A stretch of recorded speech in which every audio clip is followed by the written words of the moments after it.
C'est la catéchèse interactive. Père, vous allez nous proposer le bref résumé et tout juste après, on va donner la parole aux auditeurs. Merci beaucoup, Maman Régine. Que la paix du Seigneur soit avec vous tous qui êtes à l'écoute de la fréquence mariale.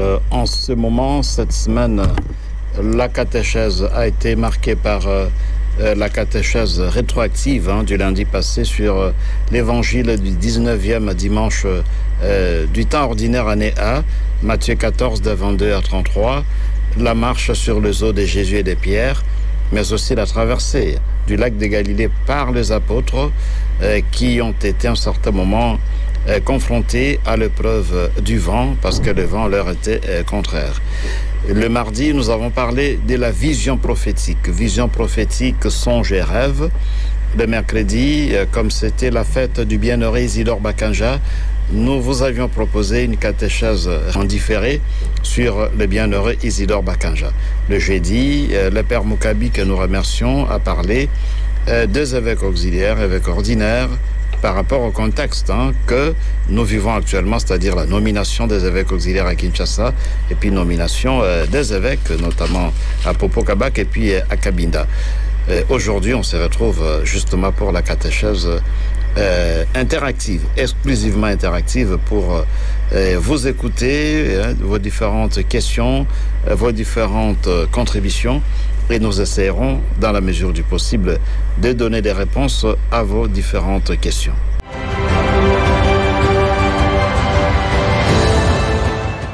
On va commencer par le message de Bernard. Bonjour, Père Roger et à toutes les mamans présentes dans ces studios. Merci pour les enseignements de la semaine. Mon père, parlons de la traversée de Pierre. Qu'est-ce qui fait que dans nos vies, lorsque nous avançons vers Dieu, il y a toujours tendance à reculer ou soit les doutes qui interviennent? Est-ce parce que nous n'avons pas assez de foi ou parce que nous sommes humains? Et pourquoi dans notre relation avec Dieu, il y a parfois des hauts et des bas, il y a parfois des pesanteurs, mais ça dépend. Il y a plusieurs raisons. Ça peut être, comme vous dites, peut-être le manque de foi. Jésus reproche aux apôtres notamment leur manque de foi. Le manque de foi, c'est-à-dire lorsque notre relation avec Dieu faiblit, quand il y a relâchement dans le lien qui doit nous tenir unis à Dieu, eh bien, on peut arriver à des moments de doute. Donc, le doute est parfois engendré par le manque de foi, une crise spirituelle qui s'installe, et puis ça peut évidemment rendre votre foi chancelante. Ça, c'est une raison. Et une autre raison peut être aussi la nature humaine. La nature humaine est comme cela. Il y a toujours en nous ce qu'on appelle la concupiscence. C'est inhérent à la nature humaine. Le fait qu'on veut, n'est-ce pas, être accroché à Dieu, on veut s'attacher à Dieu, mais en même temps aussi, il y a la concupiscence qui nous attire vers les choses de ce monde, vers le plaisir, vers tant d'autres besoins qui sont contraires à notre démarche qui va dans le sens de la communion avec Dieu, d'une relation assez solide avec Dieu.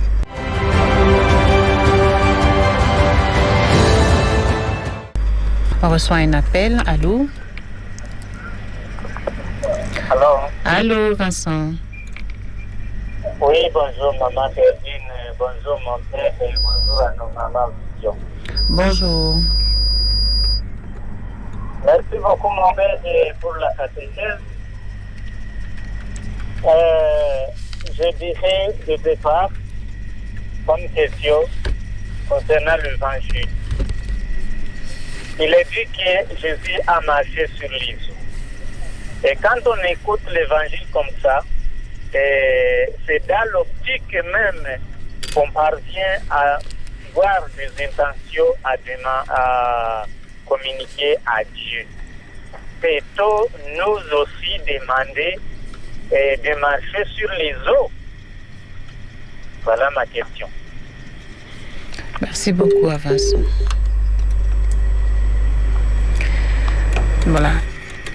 Voilà, on a vraiment eu une difficulté à comprendre la question de Vincent. Si Vincent Il demande peut-être si nous pouvons demander à Jésus nous aussi de marcher sur les eaux, comme Pierre a fait. Pierre l'a fait parce que justement Jésus lui avait demandé de les suivre. C'est ça ce qu'il a reçu comme appel de la part du Seigneur. Laissez tout et suivez-moi. Marc 1 de 16 à 20. Alors, comme il voit Jésus marcher sur les eaux, c'est normal qu'ils disent à Jésus, si c'est toi, ordonne que je vienne jusqu'à toi. Parce que au début, l'appel qu'il a reçu était tel qu'il doit suivre Jésus. Alors là, il nous a montré qu'il faut suivre Jésus dans n'importe quelle circonstance de la vie. Même quand il faut le faire dans des moments de difficulté, dans des moments de doute, en tout cas, il ne faut jamais abandonner, il faut suivre Jésus. Donc, le message, c'est un peu cela. Donc, Pierre qui veut suivre Jésus à tout prix. C'est ça le message. Ce n'est pas qu'il est ambitieux, mais il veut le suivre à tout prix. Alors, est-ce que nous, si nous pouvons lui demander de marcher sur les eaux, ça dépend de l'intention que nous avons. Si nous voulons le faire pour prouver aux autres que nous sommes des bons chrétiens, bon là ça ne va pas.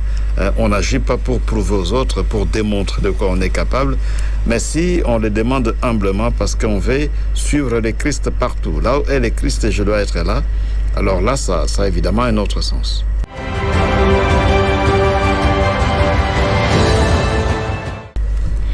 Depuis Bukavu, c'est Gisèle Niaba. Merci mon père. Dites-nous la valeur du scapulaire sur le corps de celui qui le porte. Un scapulaire, c'est un sacramental. D'abord, je salue notre auditrice qui nous écrit de Bukavu. C'est un sacramental. Le sacramental, c'est un signe qui me rappelle quelque chose d'invisible. Les scapulaires, ça me rappelle le Christ. Et donc, ça me rappelle ma relation avec le Christ. C'est comme les chapelets. Et pourquoi nous suspendons le chapelet dans nos voitures? Est-ce que ça veut dire qu'il n'y aura pas d'accident de circulation? Ça veut dire que tout va bien marcher? Oui, Dieu peut nous protéger et nous protège à travers les sacramentaux. Mais la première chose à savoir, c'est qu'un sacramental, ça nous rappelle certains devoirs que nous avons. Quand je vois les chapelets, ça me rappelle la Vierge Marie. Et donc, ça me rappelle aussi un comportement que je dois adopter pour honorer la Vierge Marie. C'est ça. Et donc, quand vous avez suspendu le chapelet dans votre véhicule, sachez que vous devez conduire comme devrait conduire, comme si la Vierge Marie était au volant. Voyez-vous? Donc, elle respecterait les codes de la route, elle respecterait la priorité des autres. C'est ça, en fait, quand on suspend le chapelet, ça nous rappelle nos devoirs. Que je dois me comporter comme quelqu'un qui est vraiment fils de la Vierge Marie. Je dois imiter la Vierge Marie dans ma façon de conduire. Et imiter la Vierge Marie quand on conduit, ça signifie tout simplement respecter le code de la route.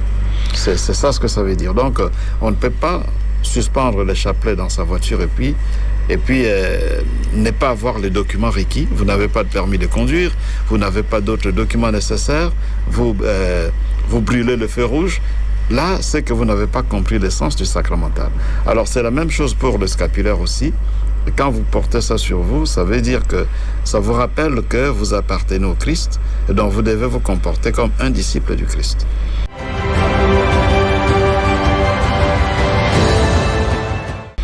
Merci Père. Notre texto. Bonjour ma radio, Père Roger, Maman Régine, les mamans. Père, le diocèse de Cabinda, dans le diocèse de Cabinda, l'évêque Valentin Massengo meurt en 2018. Maintenant, c'est lui qui aurait envoyé le nom du nouveau évêque à Rome. Est-ce que c'est lui qui aurait envoyé le nom du nouveau évêque à Rome? C'est la première question donc. Si en dormant, je rêve que je fais l'accident et cela arrive le matin, puis-je me considérer visionnaire ou prophète? C'est Christophe Kalenga qui nous écrit depuis Goma, de la paroisse Saint-François. Vous rêvez l'accident et puis ça arrive, hein? Oui. Bon, d'abord, il faut réfléchir, il faut se dire, mais qu'est-ce qui s'est passé au juste? Ça peut être un rêve prémonitoire. Un rêve prémonitoire, ça signifie que vous avez fait un rêve et puis ça s'est réalisé. Que ça arrive, hein? C'est le signe d'une bonne santé spirituelle. Évidemment, il faut discerner. Il y en a qui ont des rêves qui se réalisent toujours. Quand ils rêvent, ça se réalise. Est-ce que c'est un don de Dieu? Bien, c'est autre chose. Parce que ce qui est typique de la prophétie au sens chrétien du mot, c'est l'annonce de l'évangile. Le prophète annonce la bonne nouvelle. C'est ça. Quand quelqu'un annonce la bonne nouvelle, là où les gens ne sont pas en paix, il vient annoncer la paix. Là, on sait que c'est un prophète chrétien. C'est vraiment ça, être chrétien. Quand les gens ne s'entendent plus, il vient annoncer le pardon, demander pardon, pardonner. Là, on sait que c'est un prophète au sens chrétien. Mais quand quelqu'un a des visions qui se réalisent, nous ne savons pas si c'est chrétien. Parce que même Satan aussi peut donner ça. Vous avez ça dans Acte 16.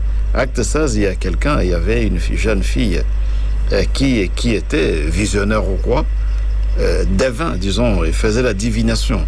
C'est qu'elle disait des choses qui se réalisaient. Alors les gens croyaient que c'était vraiment quelque chose de divin qui était bien, mais Paul, en passant par la cité de Macédoine, a compris que c'était un esprit démoniaque qui habitait cette fille-là. C'est ainsi que Paul l'a exorcisé et après, cet esprit avait disparu. Elle ne faisait plus la divination. Et donc, les rêves qui se réalisent, il faut discerner est-ce que c'est quelque chose qui vient de Dieu ou bien ça vient d'autre chose. Donc, tout ce qui a trait aux prophéties d'anticipation, il faut toujours discerner. Ce dont on est sûr, c'est quand quelqu'un annonce l'amour, parce que Satan ne parle jamais de l'amour. Quand quelqu'un annonce le pardon, la réconciliation, là, on est sûr que c'est un chrétien qui parle. Mais quand quelqu'un annonce des choses qui vont venir, on n'est jamais sûr que ça vient de Dieu. Parce que même Satan donne aussi cette capacité-là aussi.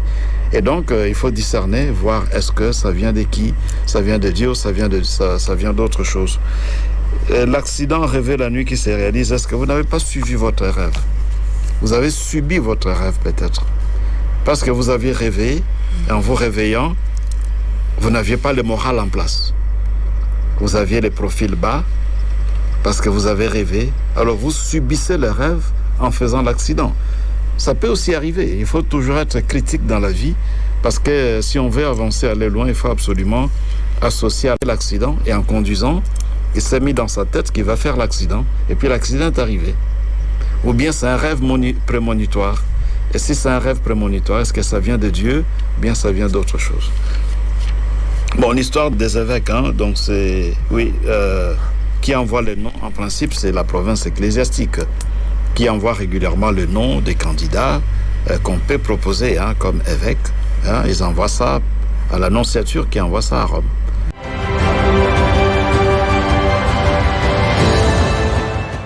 On va écouter ces voices. Bonjour Père Roger, bonjour Maman Régine et merci beaucoup pour la catéchèse de la semaine. Père Roger, ma question c'est par rapport à la catéchèse de mardi, je crois, en rapport avec les prophètes, les songes, visions et rêves.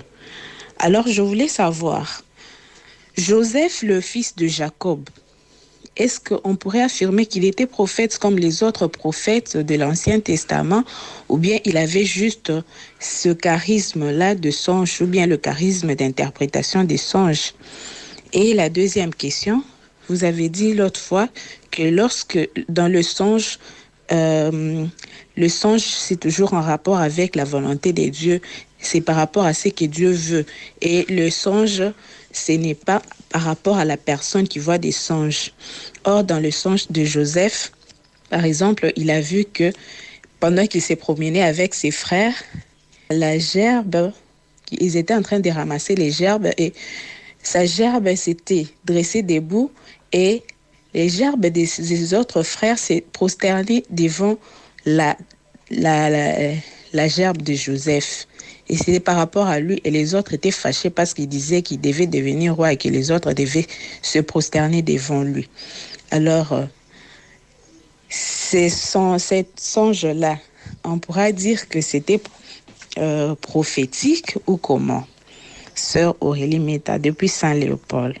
Merci à Aurélie, Père Roger. Oui, merci beaucoup. À Aurélie.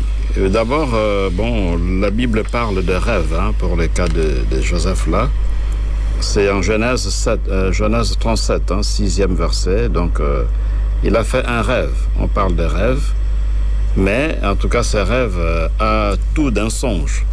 Même s'il n'y a pas la référence à Dieu, mais le gerbe qui se prosterne devant d'autres gerbes, c'est-à-dire pratiquement ses frères qui se prosternent devant lui, ça traduit le dessein de Dieu, le plan du salut. Ça fait partie du plan du salut. Pour Dieu, Joseph doit être celui par qui le peuple juif sera sauvé. C'est-à-dire que le peuple qui a faim en Palestine, parce qu'il y avait la famine en Palestine, doit aller en Égypte et là, il devra sa survie à Joseph. Et puis après, de là, ils seront libérés pour passer à travers le désert jusqu'à la terre promise. Donc, même s'il n'y a pas une intervention de Dieu de façon évidente dans ses rêves ou ses songes, on voit que ça fait partie de l'histoire du salut. Ça fait partie du projet de Dieu. C'est ainsi que ça, de tout d'un songe, parce que à travers ses songes ou ses rêves, Dieu exprime sa volonté, son dessein du salut qui est tel que Joseph est choisi. Mais ce qui est important, parce que quand on parle toujours du choix, tel est choisi, bon, ça peut frustrer. Pourquoi pas les autres, seulement lui? Avec Joseph ou avec Jacob, la bénédiction devient inclusive. Donc, d'abord, la bénédiction était exclusive. Vous voyez, entre Caïn et Abel, Abel est béni, Caïn ne l'est pas. Ou encore, entre Agar et Isaac, c'est Isaac qui est béni, Agar ne l'est pas. Et puis après, Jacob et Ésaü, Jacob est béni, Ésaü ne l'est pas. Tandis que Joseph va bénir tous ses enfants. Jacob bénira tous ses enfants. Ça signifie que la bénédiction que Joseph reçoit aura des retombées positives sur ses frères. Donc la bénédiction n'est plus exclusive mais inclusive. Celui qui est béni associe les autres au bienfait de cette bénédiction. Voilà pourquoi en Égypte, toutes les tribus de Jacob vont bénéficier, n'est-ce pas, du bonheur grâce à Joseph. Est-ce que Joseph est prophète? Non, il n'est pas prophète, il a seulement le don des rêves. Donc Dieu lui parle à travers des rêves. Les prophètes, c'est plus que les rêves. Les prophètes, c'est une mission beaucoup plus large que celle d'interpréter des rêves. Le rêve peut faire partie de la vocation du prophète ou de sa mission. De temps en temps, Dieu peut parler au prophète à travers un songe. Ça, c'est tout à fait normal. On le voit aussi dans la Bible, ou bien à travers des visions. Donc ça, c'est faisable. Mais celui qui a le don de rêve n'est pas nécessairement prophète.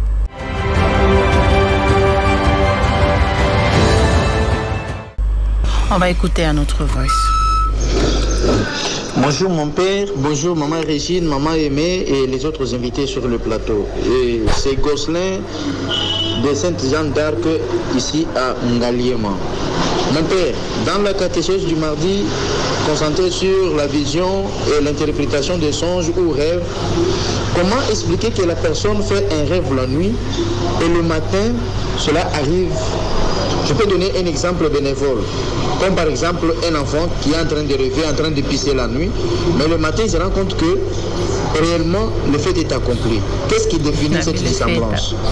La deuxième préoccupation, la Bible, comme vous dites que la Bible est claire, en étant claire, et parce que beaucoup de nos songes, parce que vous nous avez expliqué la fois passée que les songes sont spirituels, beaucoup de nos songes ne s'accomplissent pas du tout.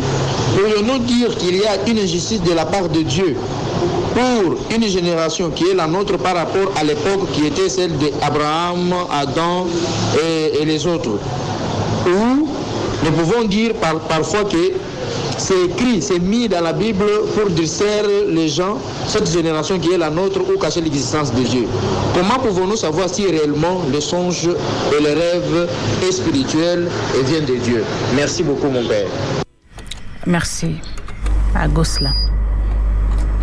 Merci beaucoup à notre frère qui pose pratiquement une question, mais en deux mots différents. D'abord, c'est l'interprétation plutôt. Comment savoir, plutôt, il a rêvé, on rêve puis ça se réalise. Comment expliquer ça? il faut discerner, hein, c'est-à-dire ça peut être un don de Dieu. Dieu peut donner des charismes pareils. Hein. On le voit dans la vie des deux Joseph, le Joseph de l'Ancien Testament et du Nouveau Testament, ont un peu ce charisme-là des rêves. Mais comme j'ai toujours dit, il faut discerner.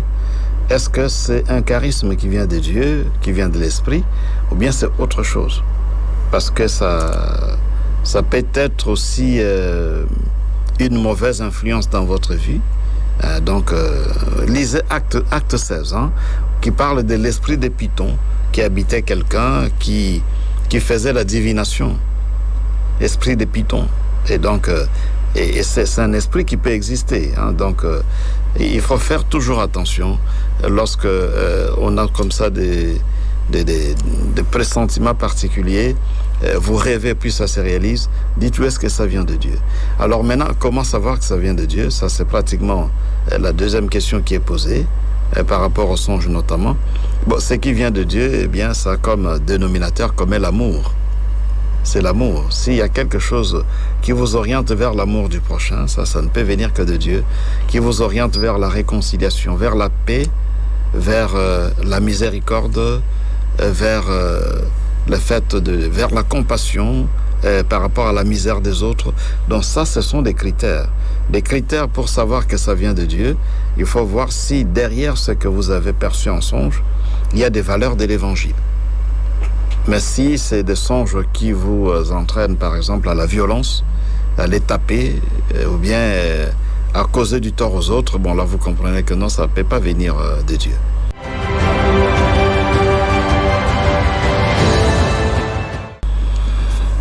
On va aussi écouter le voice de Papa Djogolo. Bonjour Père, bonjour Maman Régine. Je m'interroge sur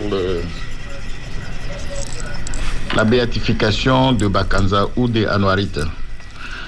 Est-ce une cause simplement nationale ou une cause de l'Église?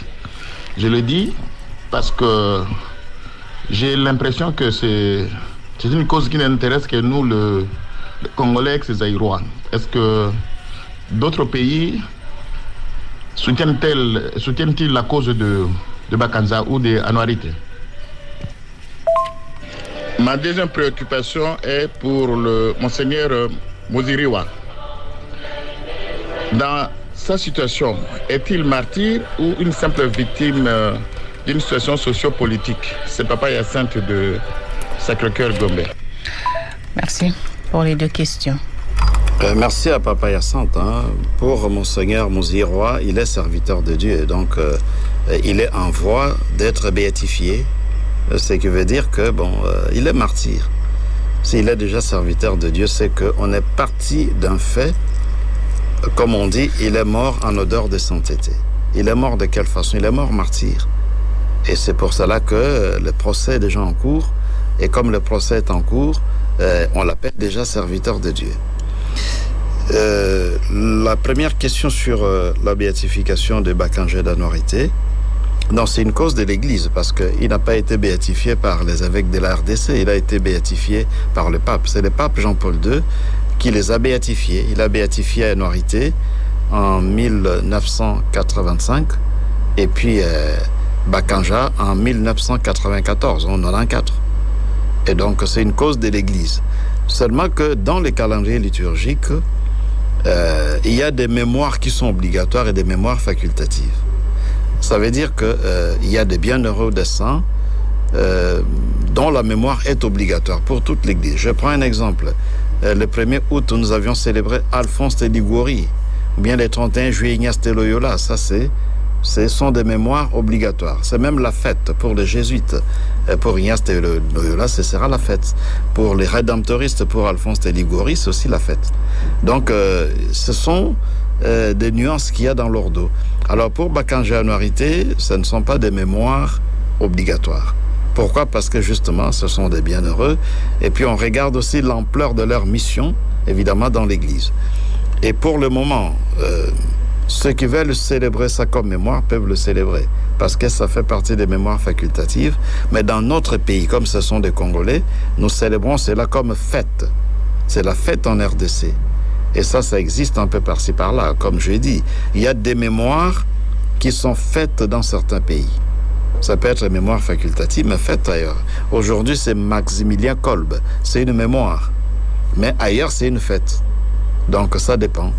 En résumé, Bacchangianité, leur cause, c'est une cause de l'Église. Hein, c'est-à-dire l'intérêt qu'ils suscitent, c'est au niveau de toute l'Église. Évidemment, la RDC a une relation particulière avec ces deux bienheureux parce qu'elles sont des Congolais. C'est ainsi que chez nous, c'est la fête.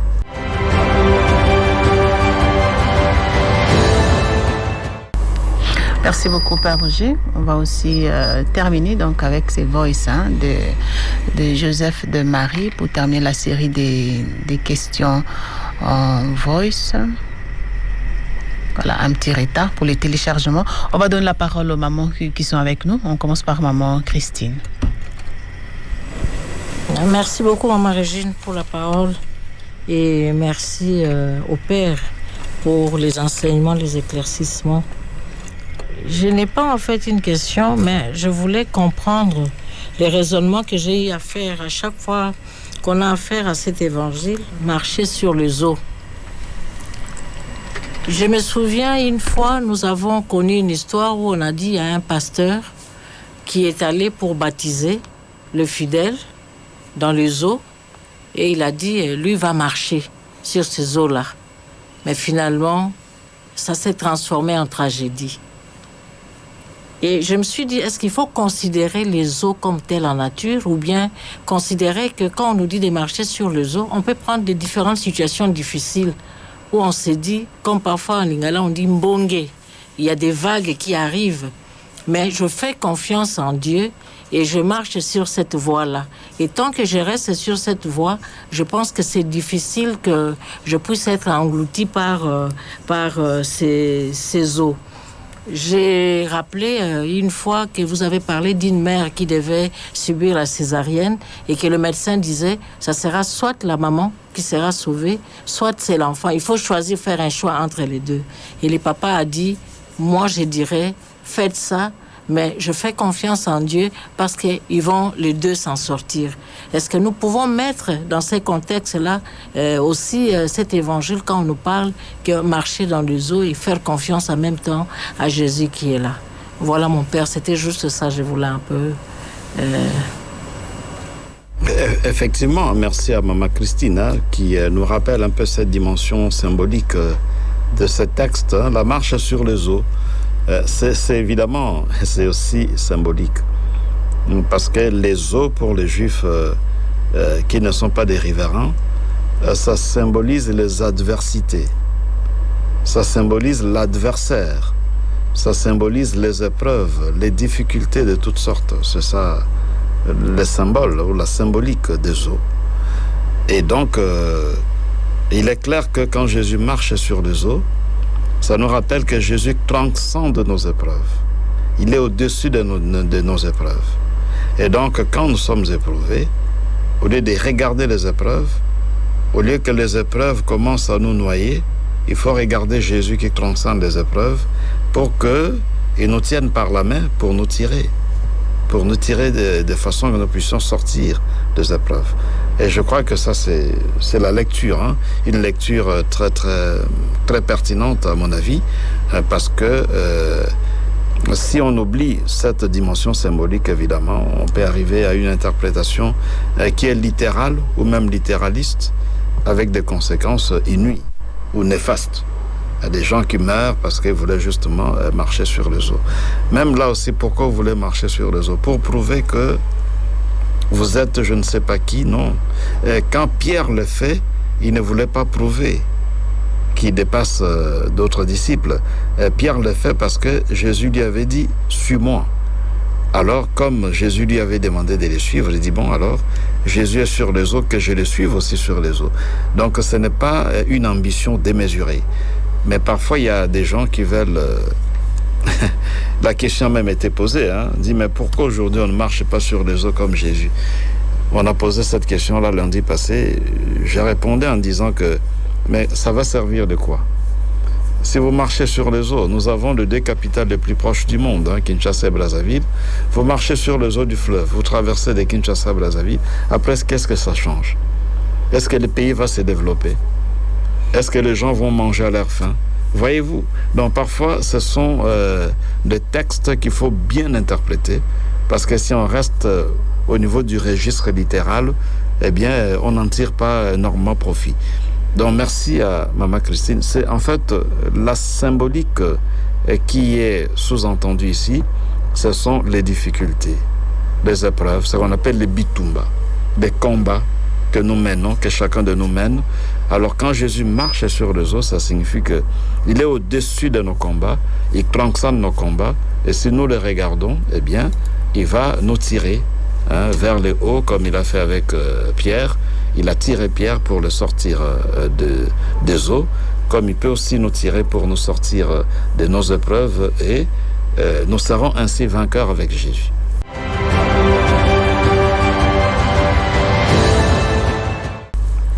Maman Aimée, vous avez la parole. Merci beaucoup, Régine. Merci, Père. Dans la lecture, l'auteur souligne la nuit, mon Père.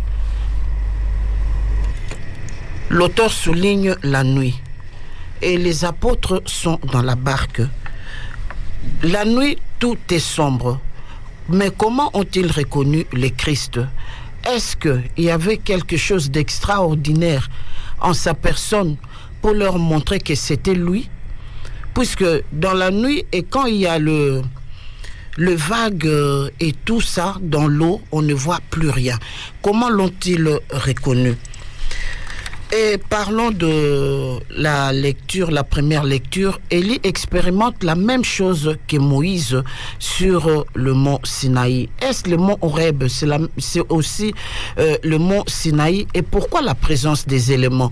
Puisque les deux prophètes, dans les deux apparitions de Dieu, il y a toujours la présence des éléments. Et pourquoi l'auteur souligne-t-il cela? Et parlons de rêves et des songes.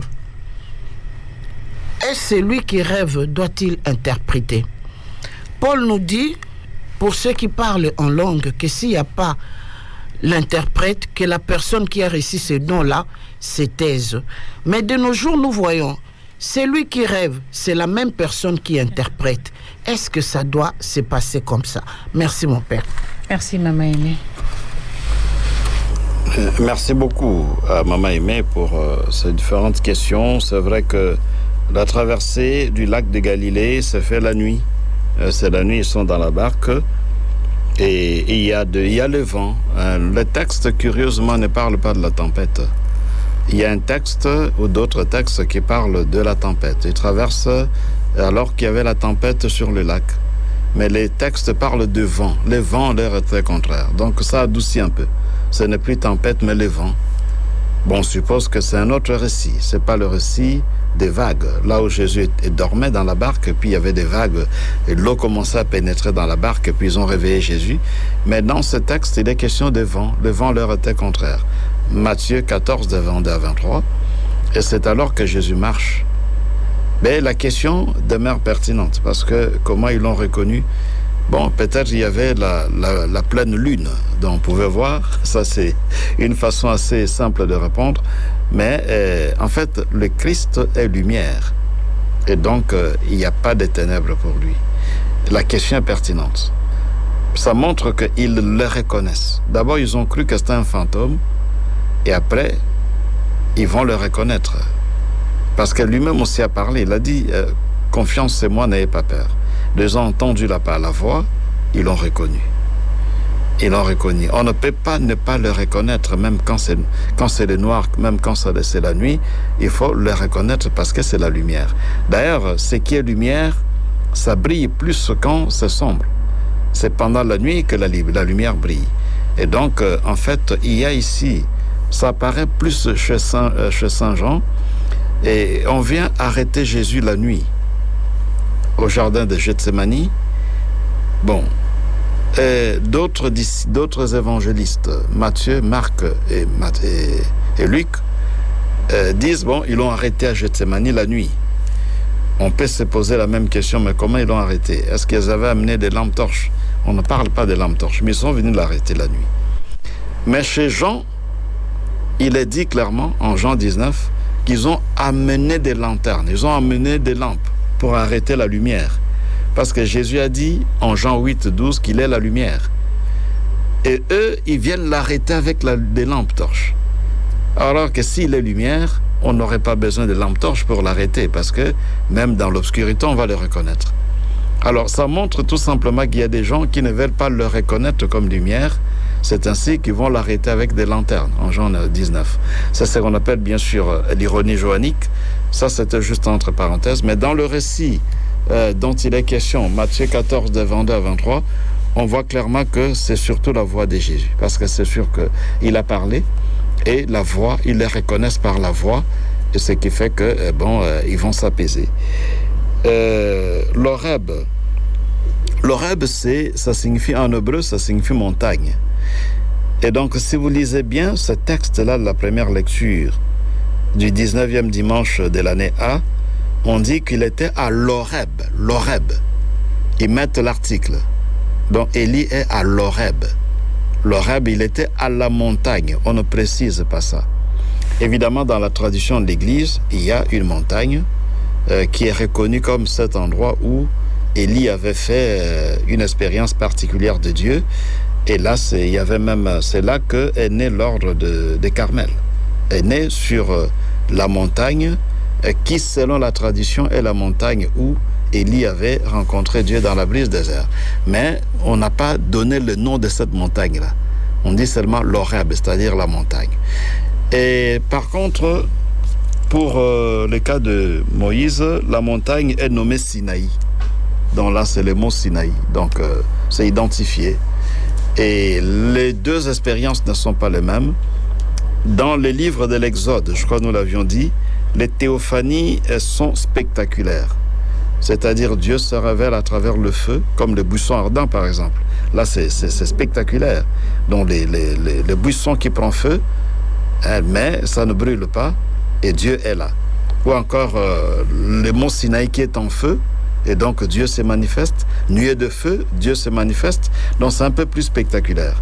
Tandis que l'expérience que Élie fait, c'est vraiment un peu aux antipodes de ce qu'on voit dans le livre de l'Exode, parce que Dieu apparaît non pas dans l'ouragan. Si c'était dans les livres de l'Exode, on comprendrait, ce serait ouragan ou tremblement de terre, mais Dieu apparaît dans une brise légère. On voit que chez les prophètes avaient une conscience critique. Parfois, ils proposaient des choses qui, je ne dis pas que ça remet en cause, mais des choses qui sont différentes de ce qui est dans le Pentateuque ou dans Torah de Moshe, ou bien dans le Pentateuque. Donc on voit que Élie, son expérience, ça vient de la conscience prophétique, qui est une conscience critique. On ne veut pas faire comprendre aux gens que Dieu ne se manifeste que à travers l'ouragan, à travers le tremblement des terres, à travers le volcan, la montagne qui est en feu, mais il se manifeste aussi dans la simplicité, à travers la brise légère. Bon, celui qui rêve, doit-il interpréter? Dans la Bible, il y a des interprètes des rêves, comme Joseph, comme Daniel aussi, sont des grands interprètes des rêves, j'allais dire. Mais aujourd'hui, en tout cas, ce charisme-là, c'est pas tellement un charisme qui est développé dans l'Église. Bon, si quelqu'un rêve, et puis bon, parfois il y a des rêves qui sont très codés, bon, il peut lui-même peut-être décoder s'il le peut, bon, parfois il peut aussi demander à quelqu'un, mais ce ne sont pas des choses auxquelles l'Église attache beaucoup d'importance. Parce que dans l'Église, on a développé la prophétie au sens biblique du mot. Et la prophétie au sens biblique, c'est annoncer la bonne nouvelle, annoncer la paix, annoncer la réconciliation, dénoncer les injustices, c'est ça la prophétie. Mais la prophétie de la divination, tout ça, anticipation, on n'a pas beaucoup développé ça parce que c'est ambigu. C'est ambigu. On voit que même Satan travaille aussi dans le même registre. C'est-à-dire facilement, ceux qui sont habités par des médiums sont parfois aussi à même de dire des choses qui vont venir. Il vous dit, bon, voilà ce qui va t'arriver demain. Et puis ça arrive. Parfois, ce sont des médiums. Alors, l'Église est très prudente et l'Église considère que ce qui est authentique, ce qui est plus important, c'est la prophétie au sens d'annoncer la bonne nouvelle en insistant sur les valeurs bibliques, les valeurs de l'Évangile.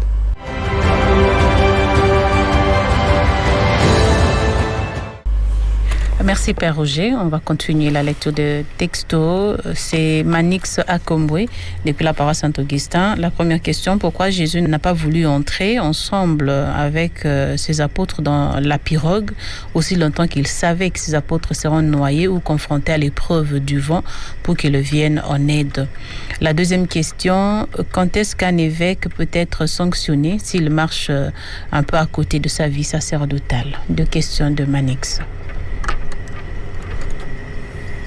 Bon, quand est-ce qu'il peut être sanctionné? Ça, ce sont des questions que je laisse au Père Moukabi. Je crois qu'il va revenir la semaine prochaine et pourra répondre à cette question-là. Jésus n'entre pas dans la barque des disciples, c'est parce qu'il devait prier. C'est ça ce que dit le texte. Matthieu 14, de 22 à 33. Il monte sur la montagne pour prier. Et pratiquement, il prie pendant plusieurs heures. Et ce sont des expériences que Jésus fait souvent, des veillées de prière. Ce qu'on peut appeler aujourd'hui veillées de prière, mais il ne faut pas exagérer des veillées de prière parce que vous devez aussi travailler. Et alors Jésus se retire pour veiller. Et vers les petites heures du matin, il va rejoindre ses apôtres. Il savait qu'ils ne vont pas se noyer. Il y a un chant que j'aime beaucoup. Hier, je suivais ça sur Radio Maria le soir, qu'il ne nous a pas dit qu'il n'y aura pas de tempête et ne nous a pas dit qu'il n'y aura pas de vent contraire, mais nous a dit allons sur l'autre rive. C'est ça en fait ce que Dieu nous a dit. Allons sur l'autre rive. Mais il ne nous a pas dit que la traversée sera paisible. C'est un beau chant. Donc Jésus était sûr qu'ils arriveront là où ils doivent aller, mais il était aussi sûr qu'il y aura des difficultés. Il était très sûr qu'il n'y aura pas noyade ou naufrage. Ça, il était sûr. Donc c'est un peu notre vie. Paul le dit dans 2 Corinthiens, qu'on est combattu sans être abattu, on est terrassé sans être anéanti. C'est ça, celui qui est dans le Christ en fait, c'est ça. Il traverse pour arriver sur l'autre rive. Ce qui est sûr, c'est que nous arriverons sur l'autre rive, et ce qui est aussi sûr, c'est que la traversée ne sera pas paisible. C'est-à-dire la vie sera toujours émaillée des problèmes, des épreuves, des difficultés. Ça ne manquera jamais. Donc le Christ était sûr de ça. Il sait que il doit traverser les lacs pour aller sur l'autre rive. C'est ça ce qu'il leur a dit. Des difficultés, le vent leur sera contraire, la tempête pourra aussi les surprendre, mais il est aussi sûr qu'il n'y aura pas de naufrage et que personne ne va périr. C'est intéressant de voir les actes des apôtres, n'est-ce pas? Les actes des apôtres au chapitre, je crois, 27e. Le naufrage, n'est-ce pas? C'est très beau. C'est quand on lit la Bible, il faut partir, il faut faire une lecture, certains diraient canonique, mais une lecture un peu dans l'ensemble. Surtout si vous lisez Luc et vous associez à l'évangile de Luc les actes des apôtres. C'est vraiment intéressant.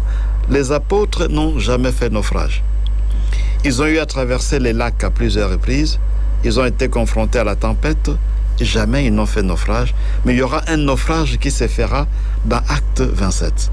Là, c'est Paul de Tarse, n'est-ce pas, qui voyage de Césarée jusqu'à Rome, et puis en pleine mer, il y a la tempête. Là, c'est pas les lacs de Galilée, c'est la mer. Il y a la tempête terrible.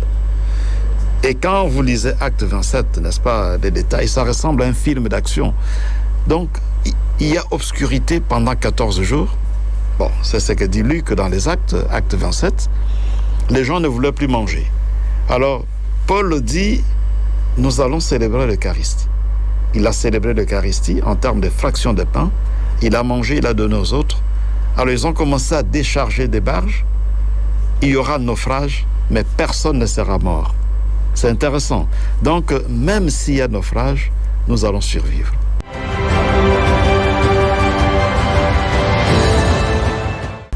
Merci beaucoup, Père Roger. On va terminer par ces voices de Madagascar. Maman Régine, maman Christine, maman Aimée. Bonjour, Père Roger. Merci pour les catéchèses de la semaine. J'ai une question, c'est par rapport à la béatification. Apparemment, quand on fête les saints au courant de l'année liturgique, il y a moins de saints ou des bienheureux africains.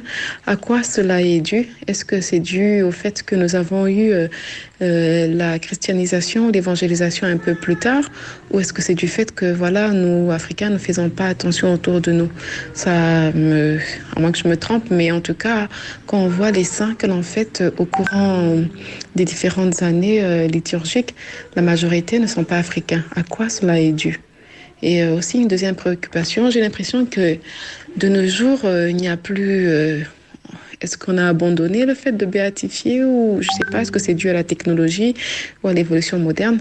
Est-ce qu'on pense toujours à faire autour de nous la béatification? Je ne sais pas à quand remonte la dernière béatification au niveau de l'Église, qui date par exemple des années 1900, des personnes. Est-ce qu'on ne fait pas attention autour de nous?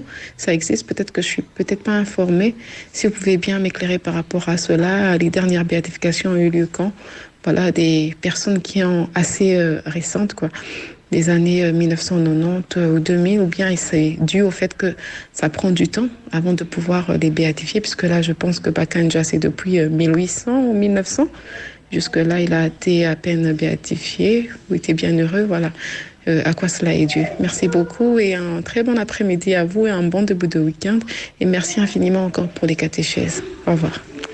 Merci à Maman Hélène depuis Madagascar. Merci beaucoup à Maman Hélène depuis Madagascar. Bon, d'abord, pour ce qui est des saints africains, bon, il y a d'abord l'histoire, c'est-à-dire que l'Afrique a accueilli l'évangile très tôt, notamment l'Afrique du Nord. Après, il y a eu une deuxième évangélisation et puis d'autres vagues successives de missionnaires qui sont venus, mais ça, c'est un peu plus tard. Ce qui fait que, bon, c'est normal. C'est normal qu'il y ait moins de saints africains, moins de bienheureux africains, parce que c'est ça l'histoire. Donc, on a accueilli l'évangile très tôt, mais c'était en Afrique du Nord. Après, il y a eu une léthargie. Il a fallu attendre alors vers le Moyen-Âge, pratiquement, pour que l'Afrique accueille encore l'évangile une deuxième fois. Mais, dans tous les cas, quand on parle des saints africains, ne voyez pas seulement des saints comme des Bakita, des martyrs de l'Ouganda. Il y a toute la série des saints de l'Afrique du Nord. Il y a Saint Cyprien de Carthage, c'est un Africain. Augustin d'Hippone, c'est un Africain. Et pour ne citer que cela. Alors, il y a bien sûr aussi le fait que nous ne sommes pas tellement de la culture de l'écriture. C'est ça aussi le problème. On ne béatifie pas les gens en fonction de ce qu'on a dit. Souvent, vous voyez par exemple la béatification d'Anouarité. Pourquoi c'est allé très vite? Ça, je l'ai dit parce que c'est notre congrégation, la Société missionnaire de Saint-Paul, qui parraine en fait qui a parrainé la béatification. Et mais maintenant, on est en train de faire des enquêtes pour la canonisation de la bienheureuse Anouarité. Alors, je connais un peu tous les détails, tous les contours. Si Anouarité a été béatifiée pratiquement 20 ans après le martyre. Ça, c'est quand même... Bakanja, c'est depuis 1909. Elle a été béatifiée. Il a été béatifié, en 1994. Donc, presque 90 ans après. Mais Anouarité, c'est presque 20 ans. Pourquoi? C'est parce que Anouarité avait un carnet spirituel. Là où elle notait ses méditations. Elle notait tout ce qu'elle ressentait au contact avec le sacrement de l'Église, après la confession, après l'Eucharistie. Donc, elle notait tout. Alors, c'est ces carnets spirituels-là qui a motivé Jean-Paul II. Quand Jean-Paul II a lu ce que cette jeune religieuse de la province orientale avait écrit vers les années 60, 64, 63, quand Jean-Paul II a lu ça, d'après le père Esposito, qui était le postulateur de la cause, qu'il repose en paix, en tout cas, Jean-Paul II était impressionné par la profondeur spirituelle d'Anouarité. C'est ainsi que la béatification est allée un peu plus, je dirais pas vite, mais ça a été quand même un record. Parce qu'il y avait des textes écrits. Mais aujourd'hui, le problème, c'est ça. Il y a beaucoup de gens qui meurent en odeur de sainteté, mais il n'y a pas de référence en termes d'écriture. Ou il y a des gens qui peut-être reçoivent aussi des grâces. J'ai prié par l'intercession de tel bienheureux, j'ai reçu des grâces. Est-ce que vous en avez fait part à votre curé? Est-ce que vous avez écrit ça quelque part? Vous remettez au curé, le curé remet à l'évêque, et l'évêque remet à ceux qui s'occupent, n'est-ce pas, de la cause pour la béatification ou bien canonisation. Donc tout ça, il faut écrire. Quand on n'écrit pas, eh bien, ça, c'est difficile que les choses avancent facilement. Oui, il y a des béatifications et des canonisations. Il y a une série de 2018, là, les papes, notamment Paul VI, Jean XXIII, qui sont devenus des saints qui ont été canonisés. Tout comme l'évêque latino-américain, Monseigneur... oui... Comment le nom est parti, celui de Saint-Salvatore, Romero, qui a été, lui aussi était sur la liste. Donc ça s'est fait. Peut-être que Maman Hélène de Madagascar, si vous suivez de temps en temps KTO, mais même si vous suivez Radio Maria, dans le journal de Radio Vatican, les différentes éditions, quand il y a des canonisations, béatifications, en tout cas, on revient là-dessus.